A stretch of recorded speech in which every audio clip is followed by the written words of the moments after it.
Hey runner, Steve here, the Faithful Runner, and today is just a little bit of a rambling video.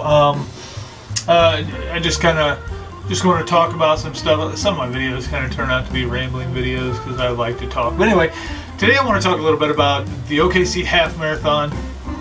I want to talk a little bit today about summer training with the heat starting to rise and summer, getting closer to summer. Talk a little bit about summer training and how to just first of all, be safe all summer long, and just and how to train in the summer.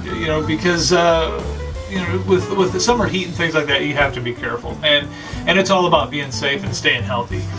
And I just want to talk a little bit about just some other things, what's going on with my running journey and what direction I'm going, and if anybody cares. I mean, if this is something you don't care about, that's cool. It's whatever. But anyway, I did complete Oklahoma City Half Marathon, and that was my 7th half. So, I have to say that the people in Oklahoma City and the people who put together this race, and the volunteers and just the people of Oklahoma City really made this race, and this is what they call it, a race to remember, because we are remembering the lives lost in the bombing. But it was a race to remember. Aside from that, and I'm not trying to take anything away from that, because I mean that the morning of that race was powerful. There was a service that they had before the race, and then they do 168 seconds of silence for the lives lost, 168 lives lost, and it was just a very powerful, emotionally powerful morning before the race started, and then the race was fantastic. And I know I said that, but it was one of my favorite, and I'll tell you why. I live in the flatlands, so training for the hills in Oklahoma is hard for me to do. So the course itself had some tough spots, but that was okay. I was fine with that. I mean, I was in this race really not looking for any PR. I wanted to get a lot of video footage and show those who do view these videos kind of what it's like to run in a half marathon. And the course was incredible. The course was beautiful, running through the city and little different suburbs of the city. The course was great, and the people, there was not an inch, not a mile of that course that there wasn't somebody along the sides of the road cheering you on. There wasn't a mile that I passed through the 13.1 miles that I ran that there wasn't the roads, the spectators, the support from the community. It was phenomenal, and honestly, that little bit of motivation and inspiration. You see these people that you don't even know, and granted, a lot of them probably have family running the race, but some of them are just there for support, and between the spectators and the police officers and the volunteers at the water stations handing out who knows how much Powerade and water, and the aid stations, and the people that just come out to help us achieve our goals. That just blows my mind that people, I've said this before, runners and the running community have restored my faith in humanity. When you watch things on the news and you see things, how people treat one another, you just kind of start to lose it a little bit. Like, man, what is this world coming to, and what are people doing? And then you get into the running community, and you see the volunteers and the police officers and a community come together to help people from all over the world gather in their community and run a race, and they put so much effort into it, and it's fantastic. It's fantastic.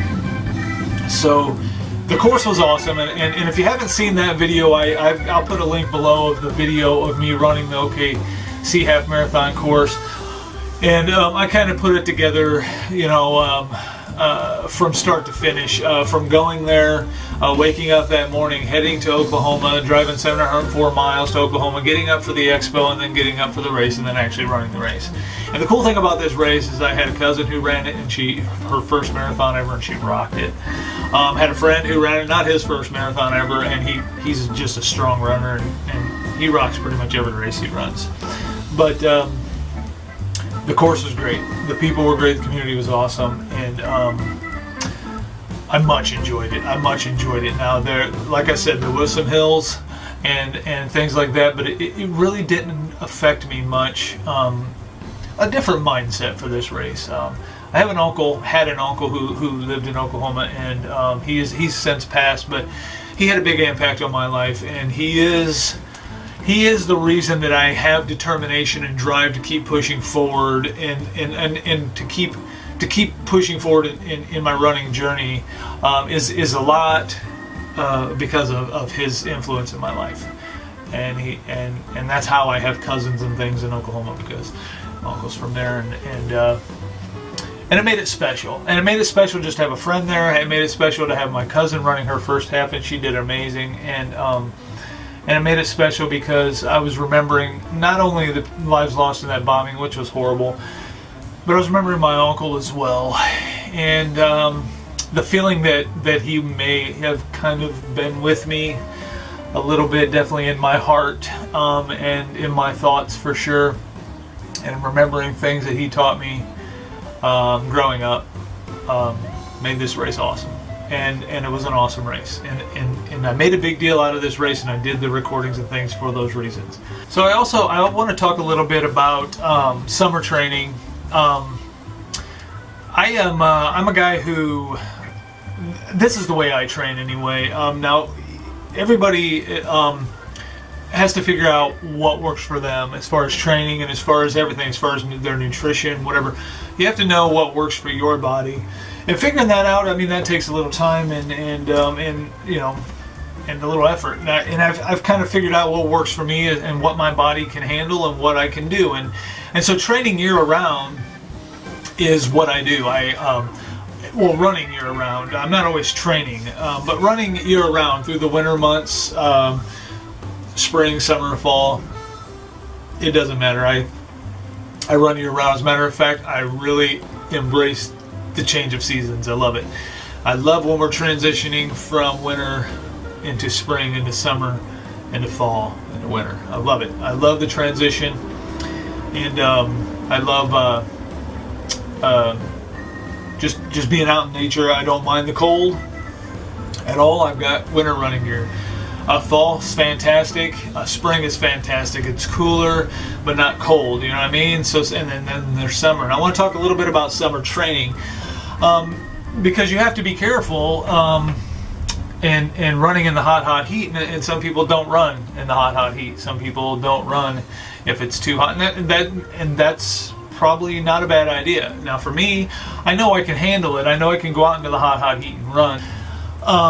Decreasing your pace is important, and there is a rule of thumb for decreasing pace. And usually, say if you're running, and it depends on the degrees. Now, usually anything over 60 degrees, they tell you to start reducing your pace, slowing down.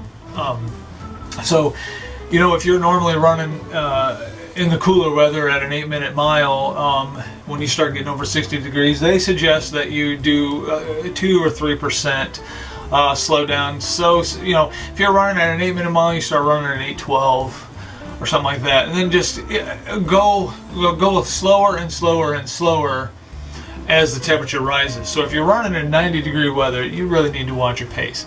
Also, definitely hydration. I mean, that's a no-brainer. In the summer heat, whether you're running 2 miles or 10 miles, if you're going to be running in the heat, anything over 60 degrees, just take hydration with you. If you're running 2 miles, take hydration with you, because you really want to be careful.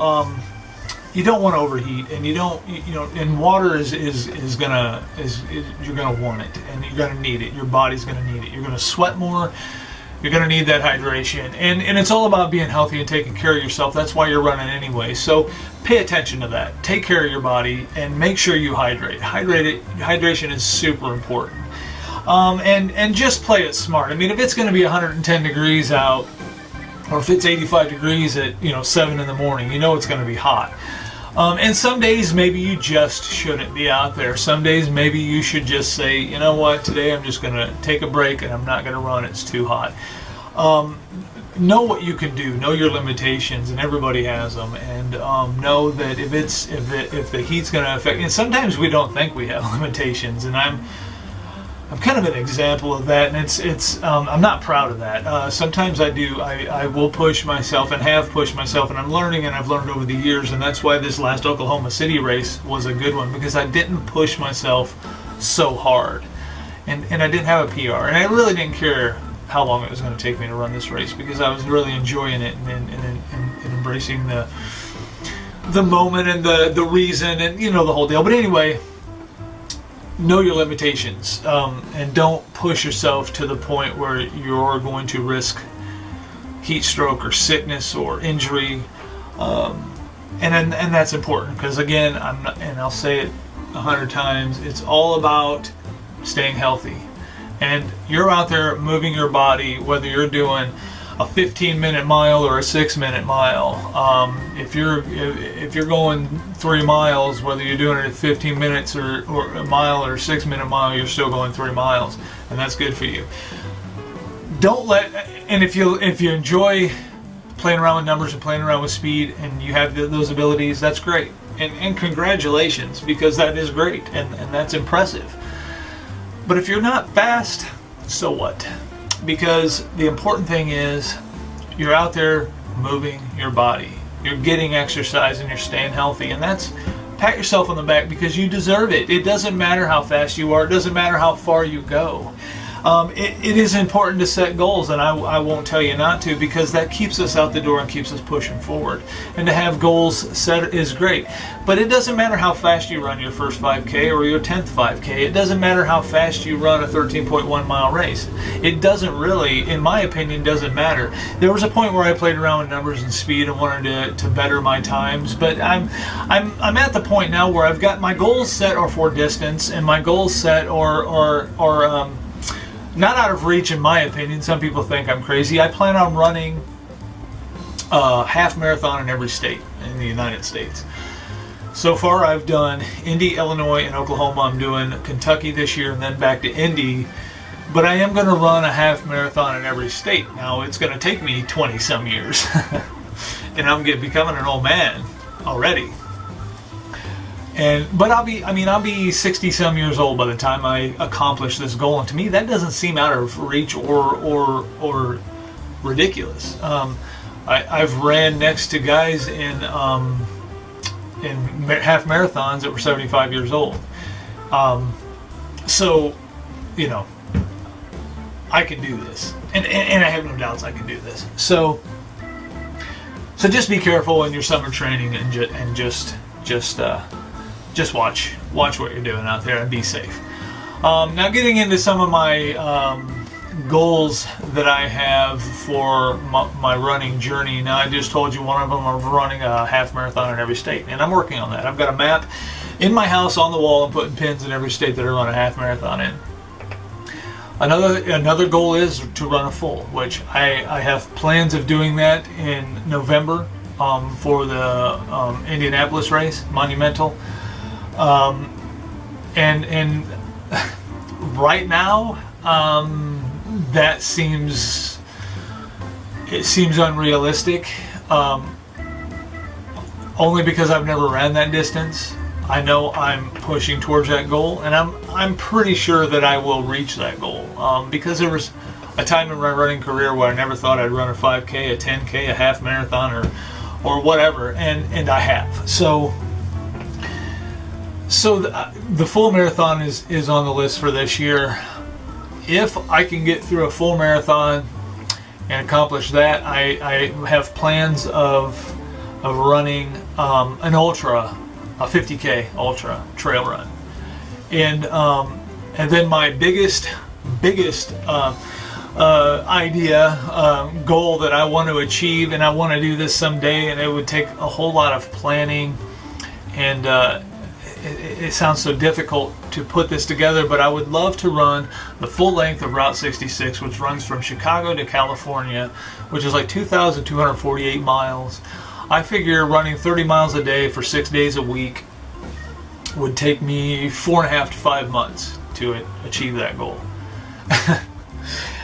And saying it out loud, saying it in my head sounds great, and I envision it in my head, and and it's all so epic. But when you say it out loud, it sounds a little crazy. But I just want to do that. I want to go, and I know people have ran across the United States.